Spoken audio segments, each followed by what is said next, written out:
বাংলার চতুর্থ মাস হচ্ছে শ্রাবণ মাস। এই শ্রাবণ মাসটি খুবই সুন্দর মাস। এই মাসের সোমবারগুলিতে শিব ঠাকুরের আশীর্বাদ পেতে আমরা শিবের পূজা করে থাকি। শিবের অভিষেক করি নানাভাবে।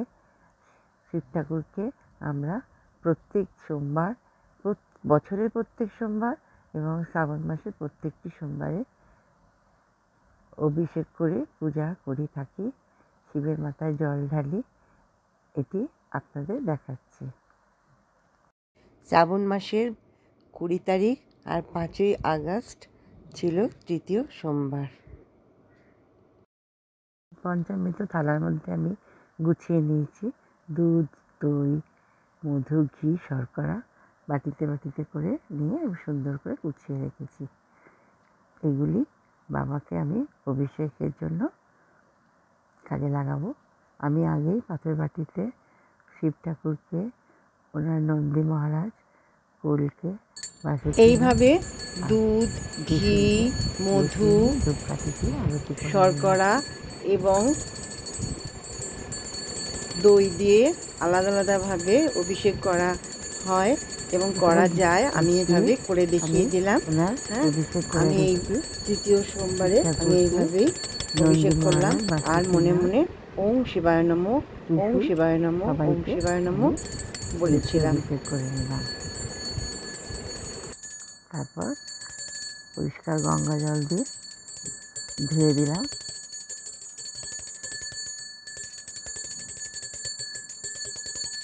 ওম নমঃ শিবায় বলতে বলতে এবার ঘি মাখিয়ে নিয়ে সব লিঙ্গ মহারাজ, নন্দী মহারাজ, বাসুকীনাথ আর ত্রিশূলকে আমি ঘি মাখিয়ে নিয়ে তারপর অভিষেক করে তারপরে গঙ্গা জল দিয়ে ধুয়ে দিয়েছি। এরপরে আমি দই দিয়ে অভিষেক করাচ্ছি ওম নমঃ শিবায় বলে। শিব ঠাকুরকে, নন্দী মহারাজ, বাসুকীনাথ, এবার মধু দিয়ে করলাম ওম নমঃ শিবায় বলে। মধু দিয়ে অভিষেক করে নিলাম। তারপর গঙ্গা জল দিয়ে পরিষ্কার করে ধৌত করে নিলাম। তারপর সবার শেষে চিঠি দিয়ে শর্করা দিয়ে আমি অভিষেক করে নিয়ে আমি ভালো করে গঙ্গা জল দিয়ে ধৌত করে দিই। আমি একটা পাথরের বাটিতে প্রথমে ওম চিহ্ন লিখলাম অষ্টগন্ধা চন্দন দিয়ে, সেই চন্দন দিয়েও লিখতে পারেন। আমি লিখেছি, লিখে তবে বেলপাতাতেও অষ্টগন্ধা চন্দনের ফোঁটা দিয়ে বাবাকে আর ওনার বাসুকীনাথকে বসিয়ে ওনার তিলক দিয়ে দিলাম ওম নমঃ শিবায় বলে। আর এবার একটি পইতে নন্দী মহারাজকেও তিলক পরে দিলাম। আর একটা পৈতি আমি কাছে রেখেছিলাম, সেই পৈতিটি ওনাকে পরিয়ে দিলাম। পৈতিটি আগেই আমি ব্যবহার করেছিলাম। ওম নমঃ শিবায়, ওম নমঃ শিবায় বলে আমি বেলপাতা দিলাম। শ্রাবণ মাসের সোমবারে শিবের মাথায় অনেক বেলপাতা দেয়া যেতে পারে। কখনো 7টা, কখনো 9টা, কখনো 11টা, কখনো 21টি। যার যার মনের ইচ্ছা কামনা বাসনা নিয়ে বাবার মাথায় দিতে পারেন। আর বেলপাতার আগাটা একটু ছিঁড়ে দিতে হবে। এইভাবেই বেলপাতা দিতে হয়, তাতে চন্দন লাগিয়ে বেলপাতা দিতে হয়। আর বেলপাতা শুকিয়ে গেলে সেগুলো ফেলে দিতে নেই, সেগুলো রেখে দিতে হয়। দরকার মতো যদি বেলপাতা না পাওয়া যায় তখন সেই বেলপাতা দেয়া যেতে পারে। আর বেলপাতা কখনো পুরনো হয় না, বেলপাতা ধুয়ে ঠাকুরের মাথায় দেয়া যায়। আর চাল ভিজানো, তাতে সাংসারিক মঙ্গল কামনার উদ্দেশ্যে অর্থনৈতিক উন্নতি যেন হয়।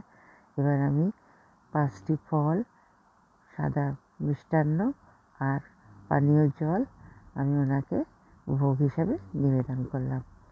ওম নমঃ শিবায় চন্দন পুষ্প বিল্লপত্রাঞ্জলি, ওম নমঃ শিবায় নমঃ। বলে 3 বার আমি পুষ্পাঞ্জলি দিয়ে নিলাম। তার আগে আমি হাত গঙ্গা জল দিয়ে ধৌত করে নিয়েছি। আর সব কিছুতে আমি অগরু বেলপাতাতে অগরু, কর্পূর আর শ্বেতচন্দন ছিটিয়ে দিয়েছিলাম। 3 বারই আমি পুষ্পাঞ্জলি দিয়ে নিলাম। এবার আমি এই সপ্তাহে সোমবার আমি সবুজ মুগ ডাল বাবার মাথায় অর্পণ করলাম, যাতে সার্বিক উন্নতি হয়, সংসারে ঐশ্বর্য বৃদ্ধি হয় ইত্যাদির জন্য বাবাকে আমি প্রাণ ভরে এবার ডাকলাম। আর বাবাকে এবার স্নান মন্ত্র বলে বাবার মাথায় সুগন্ধি জল অর্পণ করলাম। ওম ত্র্যম্বকম যজামহে সুগন্ধিং পুষ্টিবর্ধনম উর্বারুকমেব বন্ধনাৎ মৃত্যুর্মুক্ষু মামৃতাম। এবার একটি পদ্মফুল বাবাকে আমি নিবেদন করলাম। আর বাবাকে একটি কাঁচা টাকাও আমি নিবেদন করেছি প্রণামী হিসাবে। বাবা পদ্মফুল খুব পছন্দ করেন, তাই বাবাকে একটি চন্দন সহযোগে পদ্মফুল নিবেদন করলাম। এবার আমি সিদ্ধি পাতা বাবাকে অর্পণ করলাম। সিদ্ধি পাতা বাবার সবচেয়ে প্রিয় বস্তু। এটি অর্পণ করলে আর্থিক উন্নতি ঘটে, শিব ঠাকুরের মাথায় লবঙ্গ দিলে আর্থিক কষ্ট থাকে না, সারা বছর আর্থিক কষ্ট মোচন হয়ে যায়। ওম নমঃ শিবায়, ওম নমঃ শিবায় মন্ত্রটি আমি স্ক্রিনে দিয়ে দিই। নমঃ শিবায় শান্তায় করুণাত্রায় হেতবে নিবেদিতানি চাত্মানং ত্বং গতি পরমেশ্বর। ওম শিবায় নমঃ, ওম শিবায় নমঃ, ওম শিবায় নমঃ। বাবাকে করজোড়ে প্রণাম করলাম। এবার বাবাকে আমি আরতি করছি। প্রথমে ঘিয়ের প্রদীপ ধরিয়ে আমি বাবাকে আরতি করলাম। ওম নমঃ শিবায়, ওম নমঃ শিবায়,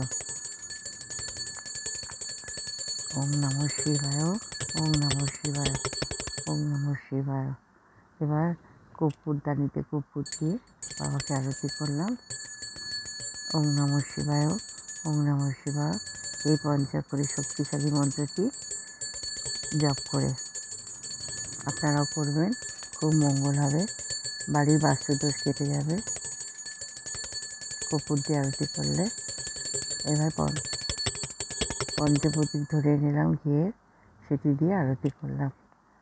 আমার পঞ্চপ্রদীপ ঠিক মতো জ্বলেনি, 2-3টি ভালো মতো জ্বলেছে আর 2টি অল্প জ্বলেছে। আমি সেইভাবেই করে নিলাম। নমস্কার।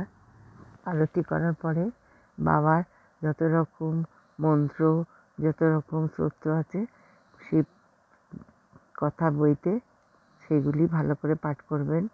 108 বার শিবের স্নান মন্ত্র জপ করবেন। এইভাবে পুজোটি সুসম্পন্ন করার চেষ্টা করবেন। আমিও এইভাবে করেছিলাম। গৃহের মঙ্গল হবে, শারীরিক মঙ্গল হবে, সংসারের সব সদস্যদের খুব মঙ্গল হবে। কিছু পাঠ করে নিয়ে বাবাকে করজোড়ে প্রণাম করে আমি পুজো শেষ করেছিলাম। প্রণাম করে বলেছিলাম, বাবা আমার পুজোর যেন ভুল ত্রুটি না হয়, তুমি রক্ষা করো, দেখো। আমার ভিডিওটা কেমন লাগলো, একটা ভালো লাগলে লাইক, শেয়ার আর কমেন্টস করতে ভুলবেন না।